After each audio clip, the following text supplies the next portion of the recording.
今回は人気キャラクターの好きな食べ物、嫌いな食べ物をご紹介していきますよ。レイムやマリサのような人間組も気になるが、レミリアやチェルノのような人材キャラは何を食べているのか気になるぜ。まさかの食事事情に注目です。それではまずはじめに紹介するのは我らが主人公レイムの食事事情です。二次創作では雑草を好んで食べるみたいなのが定番だけどやっぱり原作でも実は原作でもある意味雑草も食べていた。マジで？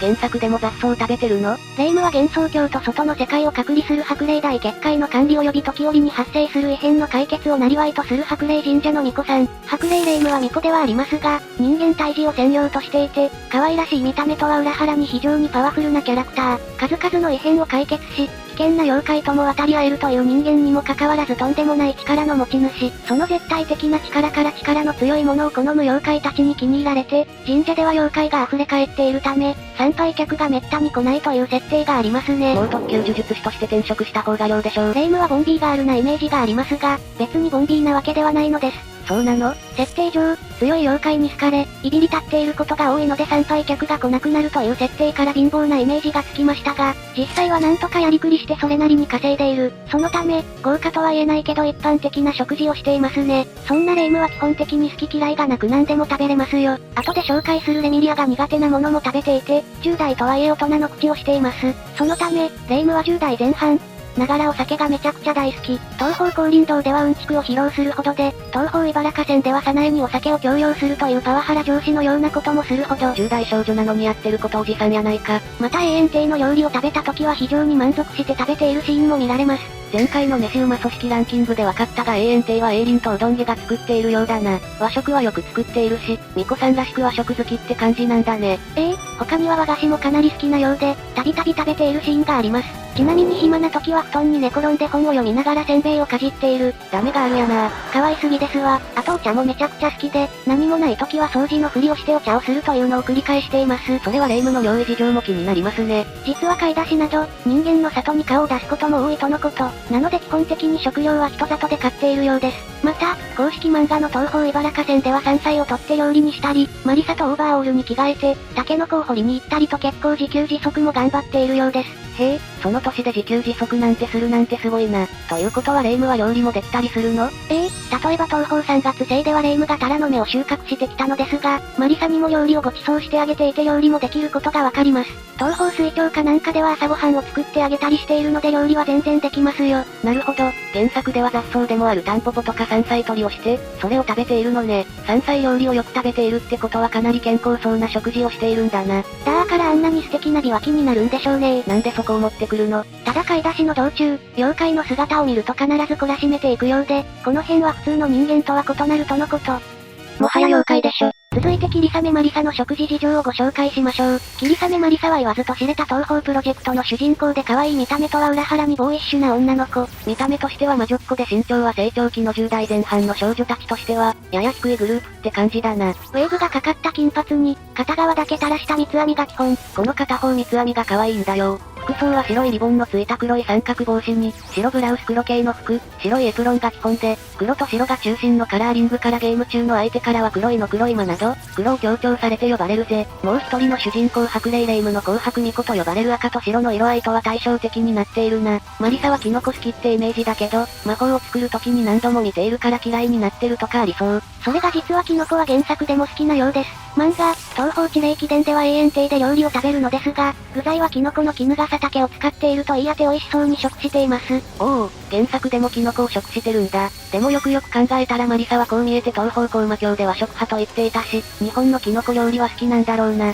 お酒についてはレイムほど強くはないけど、東方スズナーンではガブ飲みを披露していて、好きなのは間違いない。こりゃあ、後で満身創痍決定だね。またこう見えて和食派、東方高魔教のマリサのセリフを見ると、和食が好きなようです。見た目めちゃくちゃ魔女っ子なのにね。ただ魔女っ子らしくゲテモノ系が好き。東方茨河線や、東方水郷花を見る限りゲテモノ料理を披露しているので、自分もゲテモノ好きなのがわかりますよ。水郷花のスープに関しては、イノシシの鼻やヘビが入っていたりとかなりヤバい。逆にどんな味がするのか食べてみたいわ。ちなみに二人とも嫌いなものはなさそうですね。レイムがゲテモノは無理そうだったぐらい。やっぱり強さの源は好き嫌いせずにしっかりと食べていることなんだろうな。私も嫌いなものも食べるようにするよ。マリサさん嫌いなものあったの？ああ、デーツが見た目虫っぽくて苦手なんだよね。いやそんなマイナー食品食べれなくてもいいでしょ。続いてレミリア・スカーレットの食事情を見ていきましょう。レイマリと違って吸血鬼という妖怪だから食事も異なってそうだな。レミリアの能力は運命を操る程度の能力であり、他人の運命を変えることができますが、詳しい情報は未だに不明。東方高魔教の最終ボスで、500年ほどお嬢様をしていますよ。ゲーム中は匂わせてるだけで何にも語ってないですが、種族はれっきとしたヴァンパイア。高魔教の異変公務異変を発生させたのはレミリアで霧を発生させて幻想郷を覆い隠したのも種族柄苦手な日光を遮断するためなんだよね。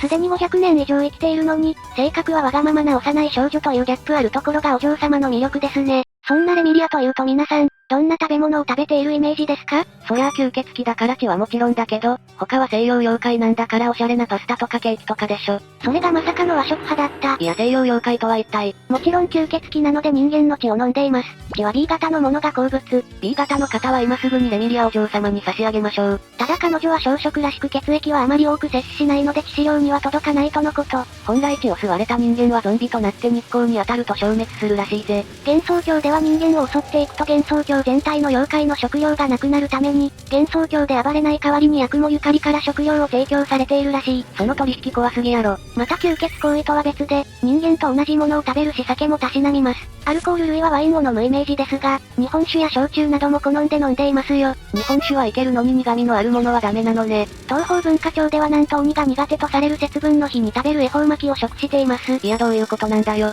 節分とは、鬼を追い払って新年を迎える、立春の前日の行事であり、そんな日に食べるのが恵方巻きですが、それを吸血鬼のレミリアは食べています。理由としては吸血鬼は鬼でもあるので、節分ができず、唯一節分で参加できる恵方巻きを食べている様子。しかも東方茨城線でも食べていてめちゃくちゃお好きなようです。見た目が西洋すぎるからほぼ海外観光客みたいだな。また従者のメイド長のいざよい昨夜の料理も大好き。東方水郷下では美味しそうに昨夜の作ったタルトを食べるレミリアがありますね。3月生ではこんもり紅茶にシュガーを入れていたりと甘いものは基本的に好きっぽいね。またレミリアは苦いものが苦手。へえ、レミリアは苦いものってダメなんだ。昨夜の入れた福寿草の紅茶は苦手なようで砂糖をたくさん入れていますよ。まあこれに関しては誰もが苦いと思われる紅茶でしょうけど、さらにタンポポもダメだそうです。お嬢様、その表情は可愛すぎや。東方茨城線では宴会にあったタンポポを食べたところ原作で見事な顔芸。その後昨夜にお口吹きまでしてもらっていますよ。また苦いものは苦手だけどゲテモノ系はかなりお好き。そこはちゃんと了解しているのね。他にはやはり鬼の性質があるためか、食べれないことはないけど大豆も苦手だそうですね。レミリアって大豆がダメなんだ。それはめちゃくちゃ意外だったぜ。続いてフランドールの食事事情をご紹介しましょう。フランって最近やっと出てきたばかりだけど、好きな食べ物なんかの情報なんてあるの？それがあるんですよ。まずフランドールは姉のレミリアとは違って吸血鬼らしく滅多にコウマ館から出てくることはなく、コウマ館に入った人間がたまに確認する程度、七色に光る不思議な翼を持ち、髪は薄い黄色をしていて、背丈や年齢は姉のレミリアと同程度とのことで、レミリアの格ゲーでのドット絵から算出すると、だいたい130センチ前後の身長になりますよ。そんなフランの好きなものをご紹介しましょう。フランの好きなものは人間で作った砂糖少なめのケーキ。人間でケーキなんて作れるもんなの？やっぱり吸血鬼らしく、お食事対象は私たちなのね。もちろんでございますよ。フランドールもレミリアと同じく立派な吸血鬼のため、人の血を好んで飲んでいるはずでしょう。普通なら10円パンとかミスドとか好きなところ、10代ぐらいの子が好きな食べ物が人間ケーキですか？他にも食べれるものが確認取れたのは、パン、サラダ、肉または魚、そしてスープが食べられるのが確認できています。レミリアみたいに普通の食べ物も OK なのね。そしてそこではフランドールの嫌いな食べ物も判明しました。フランドールに嫌いな食べ物が。デートを考えている君たちはしっかりとメモしときなさい。昨夜が本命輪にトリュフをかけ忘れていると言ったところ、フランドールはトリュフは嫌いだから別にいいわと言っているのです。マジかフランドールってトリュフ嫌いだったんだ。それは衝撃的だな。そのため、二次創作でよくあるフラマリでキノコ採取みたいなことはできないのです。よく見るね。あれ原作的には違ったのか。またもやフランとマリサの関係に亀裂が入りましたね。関係が破壊されないことを祈ります。続いて紹介するのは、コチやサナエの好きな食べ物と苦手なものをご紹介しましょう。サナエって苦手なものあるんだ。守谷神社の巫女を務める、荒人神で人間の少女。幻想郷では珍しい、外の世界からの移住者ですよ。つまり一番私たちに近い性質を持つキャラクターだから食事事情も近そうだな。まず好きなものについてはこれというものは判明していないけど、お肉魚、野菜どれも食べられるようですね。サナエって宗教的にお肉って大丈夫なの？いい質問。守谷の祭人は食べれないけど、サナエは人間でもあるからか食べてもいいようです。そんな早苗は豊穣の神なだけあって、何でも食べれるイメージがありますが、苦手なものもある。それはお酒。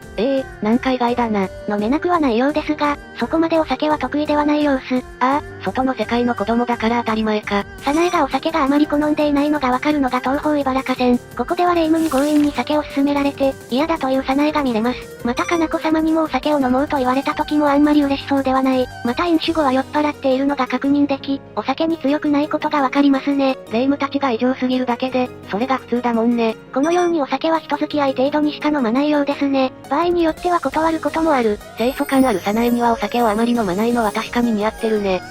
清楚。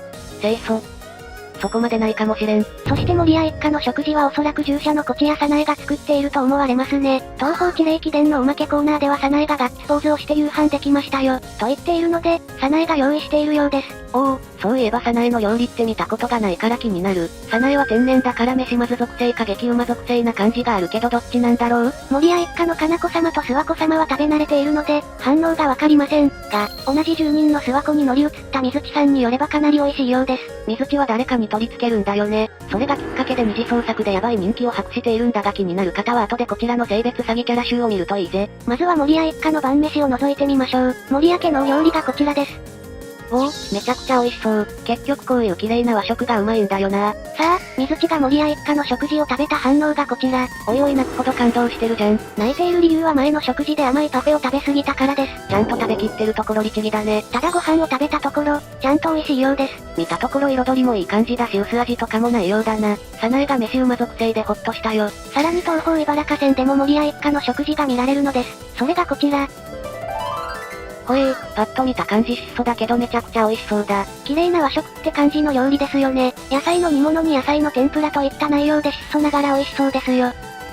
それにしても野菜ばかりでもここまで大きく育つもんなんだ。それは身長のことですよね。続いて紹介するのは魂魄ヨウムの好きなもの嫌いなものをご紹介しましょう。みょんちゃんって剣士らしくこだわりがあるだろうから嫌いなものとか結構ありそう。そもそも半人半霊ってどんな食事をするんだろう。まず魂魄ヨウムは半人半霊という種族。東方部門式によると魂魄家は、純粋な幽霊ではなく幽霊と人間のハーフの家系とされています。ヨウムの両親がそれぞれ人間と幽霊で育んだ結果の半人半霊なのではなく、これは半人半霊という種族のようなものがあるのだと思われるぜ。またヨウムは生まれた時から迫力老の従者なんだが、公式に存在が確認されている血縁者は祖父の魂魄陽気というお祖父様だけなんだよね。まず好きなものについては特定しているわけではないものの、半人半霊とはいえ人間と同じ食事をしている様子。人間と同じ食事をしているんだ。またお酒は弱いものの好きな模様。酔うと人を罵倒したり、勝手に屋根の上に登っていたりします。絶対ヨウムにお酒飲ましちゃダメなやつだ。嫌いな食べ物は実は判明していて、ゲテモノ系です。確かにお化けが苦手なヨウムはゲテモノ系も苦手そうだな。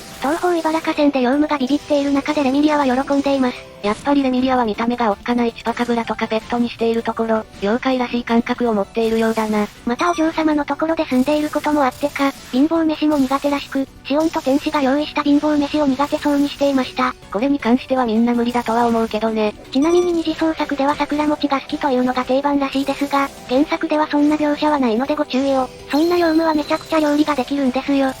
めちゃくちゃってことはかなり得意なんだ。